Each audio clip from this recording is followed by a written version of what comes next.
sur Clapotis et bienvenue dans la série Clap Bac qui a pour but de répondre à toutes les questions qui vous hantent et que vous posez encore sur l'épreuve orale et l'épreuve écrite du bac de français. Alors l'idée est simple, un clap, une question, une réponse.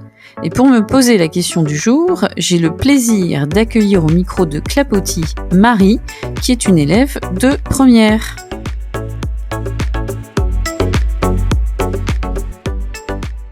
Bonjour Marie. Bonjour Madame Catelin. Alors, une question, je te laisse me la formuler. Alors, combien de jours d'écart entre l'épreuve écrite et l'épreuve orale? Alors toi, tu as une petite idée ou pas? 4-5 jours, voire une semaine. Alors, c'est un peu ça. Alors tu vas me dire, si tu me poses la question, c'est que tu ne sais pas vraiment. Donc c'est le but de la question. Alors, combien de jours d'écart? Déjà, première chose, vous passez l'épreuve écrite avant l'épreuve orale. Ça, c'est une certitude.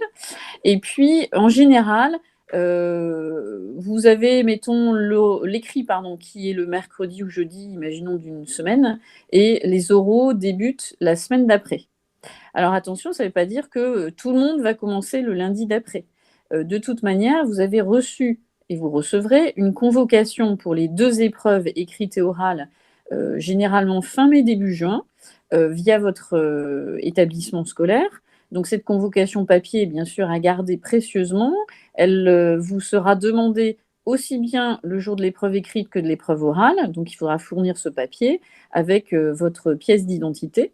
Et sur cette convocation, il y a marqué la date de l'écrit et la date et l'heure de l'oral. Alors l'écrit aussi, hein, il y a l'heure, c'est 14 heures.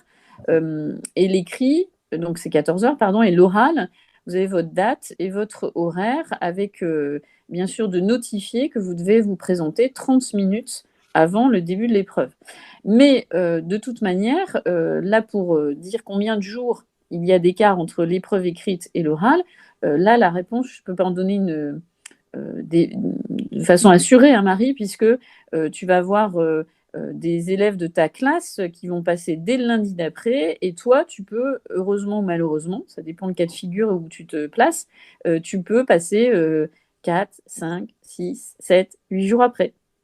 Voilà, donc vous n'allez pas tarder de toute façon à recevoir vos convocations fin mai, début juin, ce qui induit effectivement qu'en fonction de la date à laquelle vous allez passer l'oral, de réagencer, réajuster un petit peu vos révisions. Mais moi, je dis toujours aux élèves, faites vos révisions orales comme si vous les arrêtiez pour en fait la date de l'écrit. Comme ça, tout est prêt. Et puis, bonne ou mauvaise surprise, si vous passez dans les premiers, de toute manière, vous aurez anticipé avec votre planning. Et si vous passez bien après, ça vous laisse encore quelques jours pour affiner, peaufiner vos études de texte. Voilà.